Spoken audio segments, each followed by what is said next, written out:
Welcome back to Good Morning LaLa, and we are so honored to have the youngest female yoga instructor in America. Is that right? Yep, thank you so much for having me. So Natalie Asatryan you're 13 years old, yeah. And how did this all happen? Did you just happen to stumble into yoga? Did your family get you involved? What's your story around it? So I got started in yoga. I was around 5 years old, and my friends from kindergarten decided to ask me to come to a yoga class because they had been doing it. And I was like, all right, sure, I want to be cool. I'm going to go do what my other friends are doing. And so I went, and everyone else was just kind of there, but I was immediately hooked on it. I loved it. And so every day, wanted to go back, but yoga was twice a week, and I was too young to understand there was a set schedule. I was 5, and I thought every day was yoga day. So I was always asking my mom, Mom, am I going to yoga today? And she's like, Natalie, no, it's Thursday. I never had any idea, but I always wanted to go back. So a few years after that, I had been doing yoga on and off for about 4 years. And then I realized when I was 9 that I wanted to teach yoga instead of just being a student.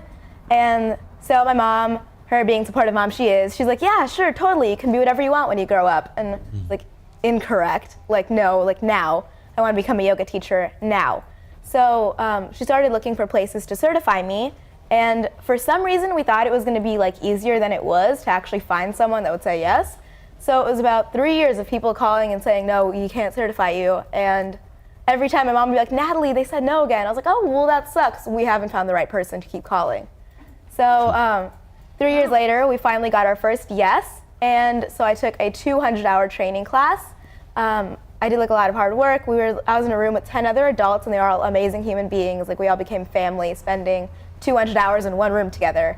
So yeah, I got my certificate, and that was a little over a year ago. So I'm 13 now, and I've been teaching for over a year. So Natalie, question for you. What does yoga mean to you? Well, the actual definition of yoga means to yoke in Sanskrit, and that means to bring people together. And I've noticed that yoga classes are one of the few things where a whole bunch of strangers just come into one room and do stuff together. So that's what I love about yoga, because in my classes, I bring a whole bunch of people that that my mom are friends with, and they've never met each other, and they try yoga for the very first time in my classes, and that's what I really love about it. Oh, it's just fantastic. So when you first fell in love with yoga, what part of it did you fall in love with? So when I first fell in love with yoga, it was kind of different since I didn't really know much about it. I always thought it was just poses, and I loved because it was very imaginative, and I was in the kids classes where they're take a deep breath and imagine you're a hot air balloon, and that's what I loved about it since I have this wild imagination. And so when I started taking the 200-hour training, I learned that asana, or the poses, is basically 1/8 of all the limbs of yoga, and there's other stuff like pranayama and breathing, that also comes into play. So breath is so important in yoga that it has its own limb, and that's what I really love about it.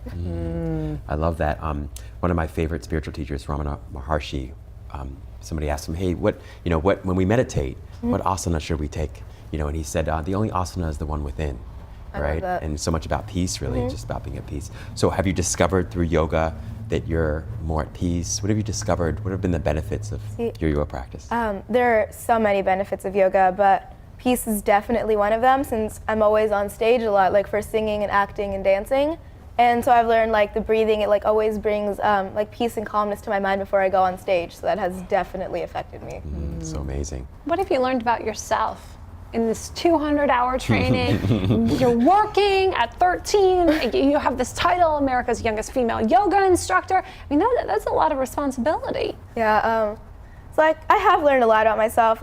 I didn't know that I had a very big work ethic. I was always book reports due it the day before, but now that I have to travel, I was recently in New York, and so now I've learned that I have to be able to build up my work ethic, and that's something I've noticed about myself, that I was willing to do homework on the plane on the way home. So yeah. Man, that's tough. I still can't do that.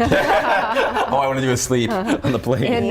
In yoga classes, there's all these moms are bringing in their babies, and it's there's a whole new generation of so many younger generations that are all open to yoga. So it's the norm now, and so in all of our culture and whatever. What do you see? Do the kids your age go? That some of them go to yoga? Who doesn't? How many people are really involved? Yeah, there are definitely more kids doing yoga now than there were before. There are much more kids classes, and recently when I was in New York, I was teaching to a group of 100 kids. So yeah, there are a lot more kids taking part in it, but there are also kids my age that kind of think it's lame, or they think that yoga is a religion or something, but it's not, and I have to try to tell them that. But I have gotten a lot of my friends to come to my classes, and they really enjoy it. Super cool. What do you think that those kids need to learn about yoga, though, and how would that help their lives?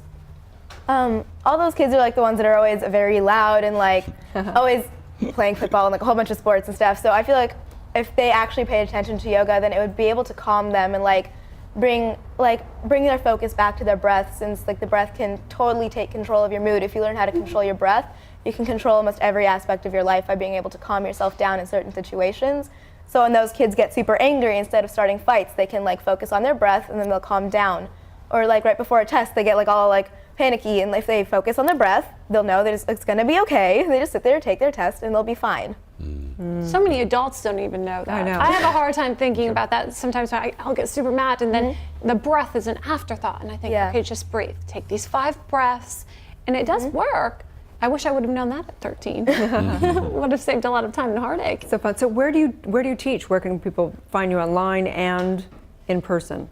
So I don't really have like a set studio that much anymore. Like I teach in this place in Burbank, which is where I used to teach a lot. It's where I got this mala. Love your mala. And but like most recently, I've been being called to teach at other places. Like they called me to New York. I was teaching in Brooklyn and Harlem, and so yeah, I don't really have like a set place at this point. I'm probably going to go back to teaching at the other place in Burbank soon.